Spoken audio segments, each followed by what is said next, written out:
Hey guys, welcome back. It's Epic's What If, and today we're back with another episode on What If Naruto was adopted by the legendary Sannin, episode 4. Wow, that was one breath. Hit the intro. It's Epic's What If. We're back. Now, we're gonna get back into the video. Recap time! In the previous episode, what basically happened was we started the Zabuza arc, we finished the Zabuza arc. Zabuza's not dead, that's new. Haku, dead. Gato, his leg chopped off and he died. Sakura was there. I think that was it. Now we're gonna move into this episode. What's gonna happen to Zabuza?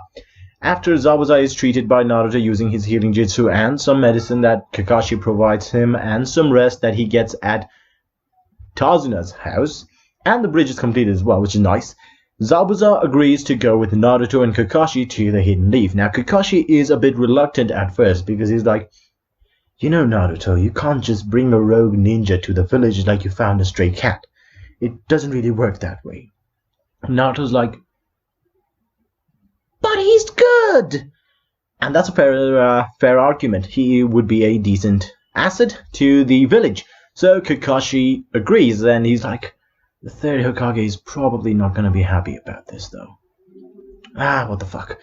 It's not like I do the paperwork. Time to leave the Great Naruto Bridge Town, with Zabuza on their back. While going back to the village, Zabuza has decided to train Naruto up with his sword skills. Yes, he's a decent swordsman, but he could be better. Zabuza allows Naruto to use the Executioner's Blade as a training weapon, because it's a decent blade, not gonna lie. Now, Naruto initially is finding it difficult to actually lift the blade, but seeing as how he was trained by Jiraiya and Tsunade, he basically moves his chakra around his body to make it easier for him to lift the blade, which surprises Zabuza because that's not a light blade to carry. He's basically doing some weightlifting with the blade right now, trying to hold it steady. It's not easy, but he's trying. They're back at the village now. On the gate, they're stopped by those people who kind of just sit around looking cool, but I don't know their names. Those people, remember them? Okay. Now, Naruto and the gang are questioned by those people as to why they have a most wanted ninja with them and not in handcuffs. Kakashi explains the situation as it is. He's like, you see, we're on this mission, and this happened, and that happened, and Naruto seemed to like this guy, so we decided to bring him in. And he was like, I'm gonna join the Leaf and all that shit, and we were like, that's cool, bro, and now he's here. They decide to call the Hokage. The Hokage sends the Anbu takes Zabuza away for questioning. He's taken to questioning by the Yamanaka clan head, whose name I've forgotten again. They basically decide that Zabuza is an alright guy and he actually wants to be there for this village, mostly because Naruto's talk no jutsu is amazing. And what happens now? Well, he's going to be put under a grace period, I don't know what you would call it, for about 5 months, an observation period, I suppose, where he will be watched by a few ninjas here and there, and he can't actually use his sword, so his sword is going to have to stay in lockup for now. And Zabuza, he understands it, and he's pretty okay with it, except he's like, I'm gonna have to ask for that sword to train Naruto. You see, I'm training him to do some shit. And they're like, of course, he's a village asset, I suppose you could. Mostly the third Hokage. And would you look at that, Zabuza is now a member of the Hidden Leaf. That's pretty awesome, isn't it? What is he going to be doing in the village? He's going to be doing political assassinations. He's going to be training Naruto somewhat. He's going to be doing high-level escort missions and high-level capture missions, I suppose. I don't know why that information was necessary, but I decided to give it to you guys. So, what's happening with the gang now? Naruto and the gang, right after they enter the Hidden Leaf, it seems somebody's been waiting for them. Jiraiya is actually pretty close to the gates because he had heard that Naruto was returning back to the village, and he wanted to greet Naruto. Why wouldn't he? What's going on with Jiraiya and Tsunade? I suppose that's a question I need to answer as well. They're actually growing pretty close, being in the same house and all that shit, kinda.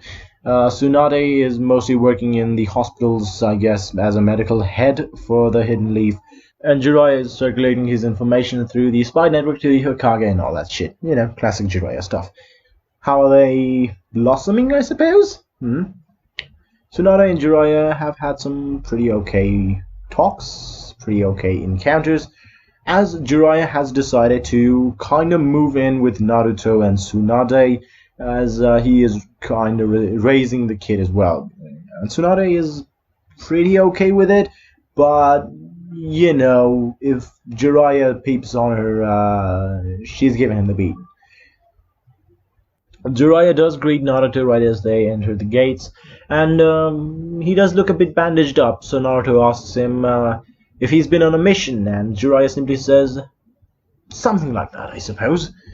Naruto understands what he means by that, and so as to not sully his reputation more, he decides not to talk on it, and whatever.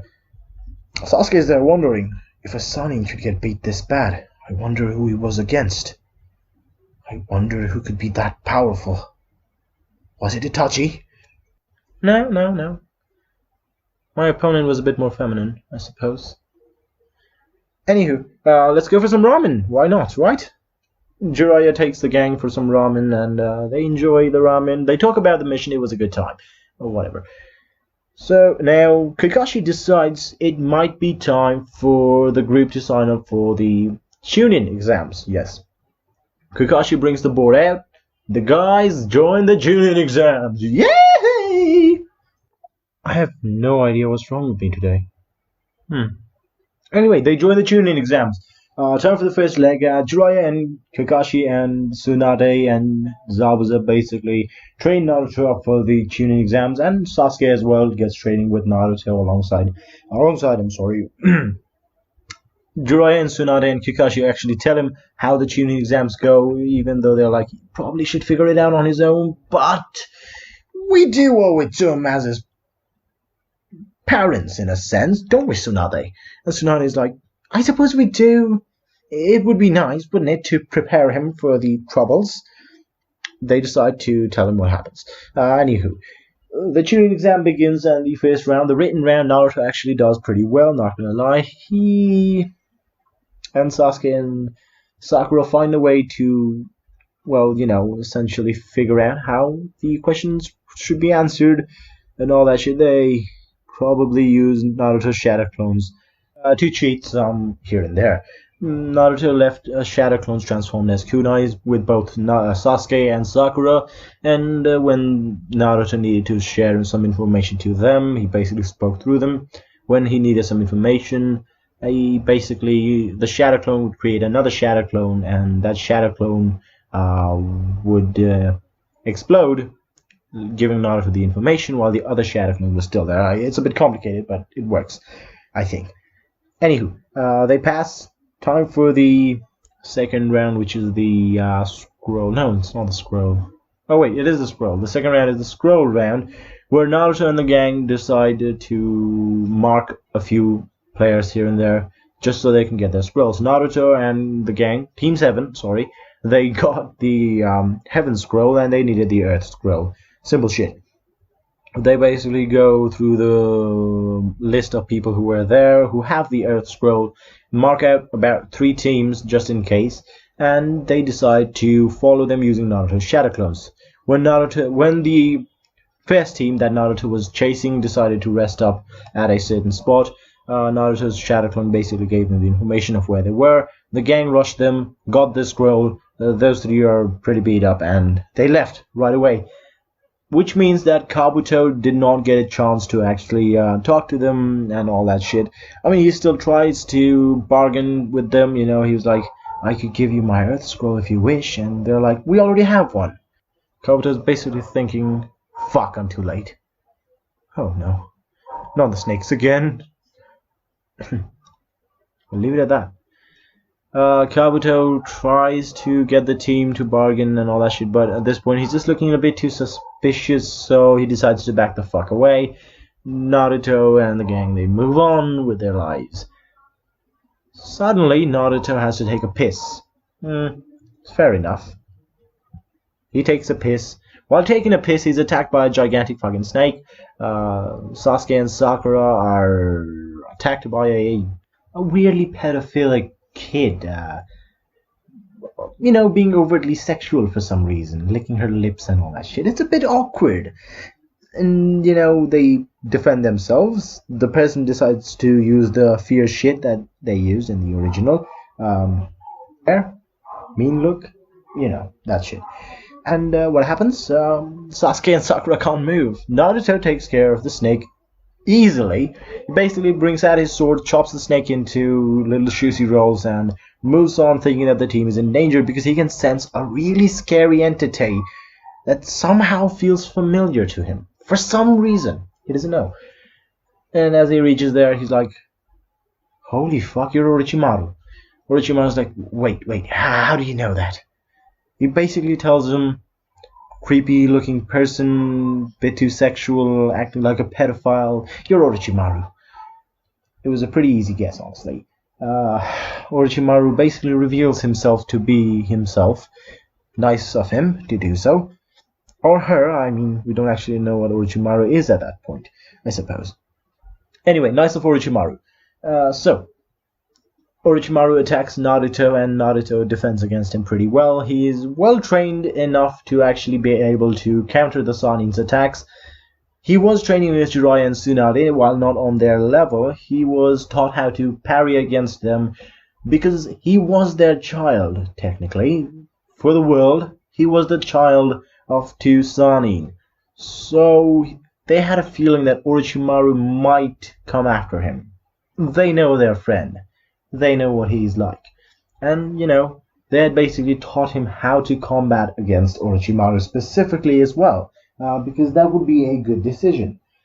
Orochimaru is a bit screwed on that matter at this point. Naruto is actually doing pretty well against him.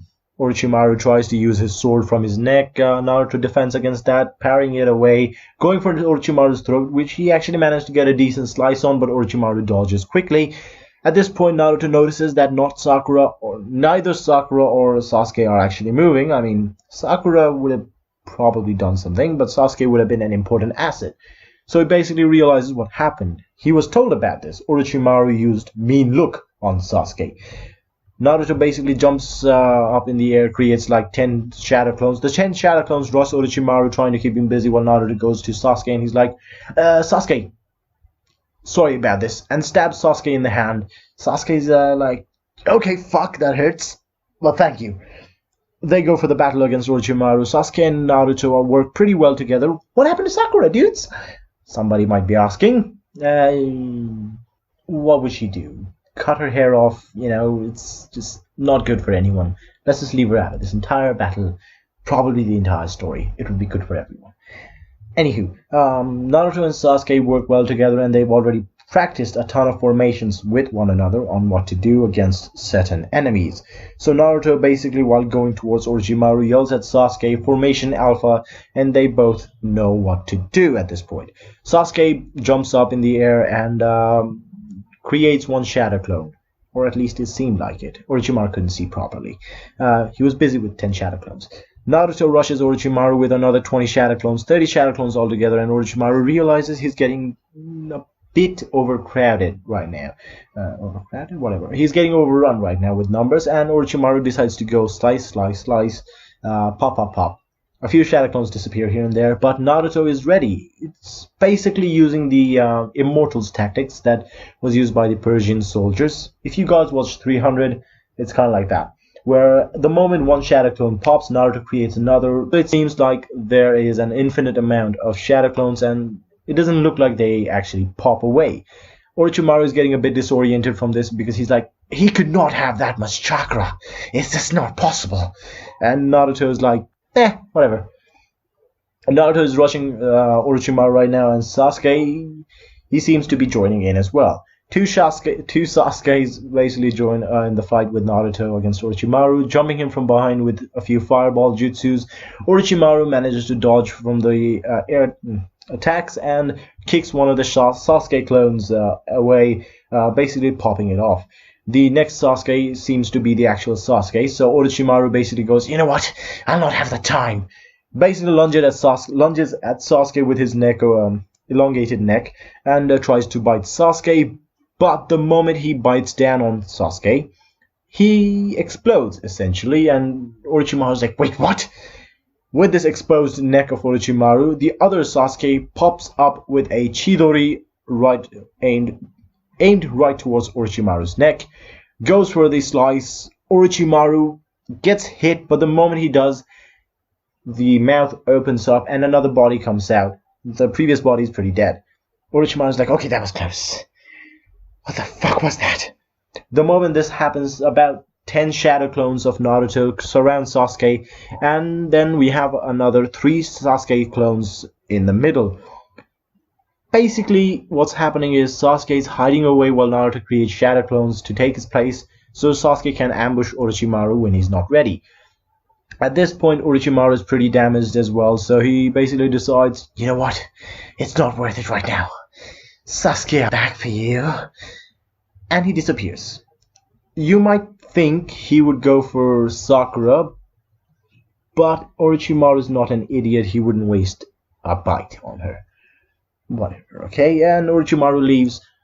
I'm gonna leave it at this for now. It's getting a bit long. I don't want to get too long on this one. The next video, it'll be up in about 5 days, 3 days, 2 days. It doesn't know. I don't know. I'm gonna upload it sooner than I normally would. Try to get another steady feel going. I'll see you guys in the next one, I suppose. If you guys have some ideas for new what ifs to do on this channel, definitely leave them down in the comments below. Again, I am working on a much more fanfiction-y what if, completely changing Naruto's story up. So far, what I can tell you is the Uchiha clan won't be massacred, Obito is gonna be in the village and all that shit. So some basic things I can tell you right away. I don't even know if some of you will actually reach this spot. If you do, let me know in the comments what you think of that. A full story with dialogues, horrible voice acting because I'm gonna be doing it, I don't have anyone else, and hopefully some art that I create myself. It's not gonna be good in any way, but I'm gonna try. I'll see you guys in the next what if, which should be up in about 3 days. Hopefully, I'm gonna try to upload this one quicker. I'll see you then. Peace out. Ooh, Orochimaru-sama.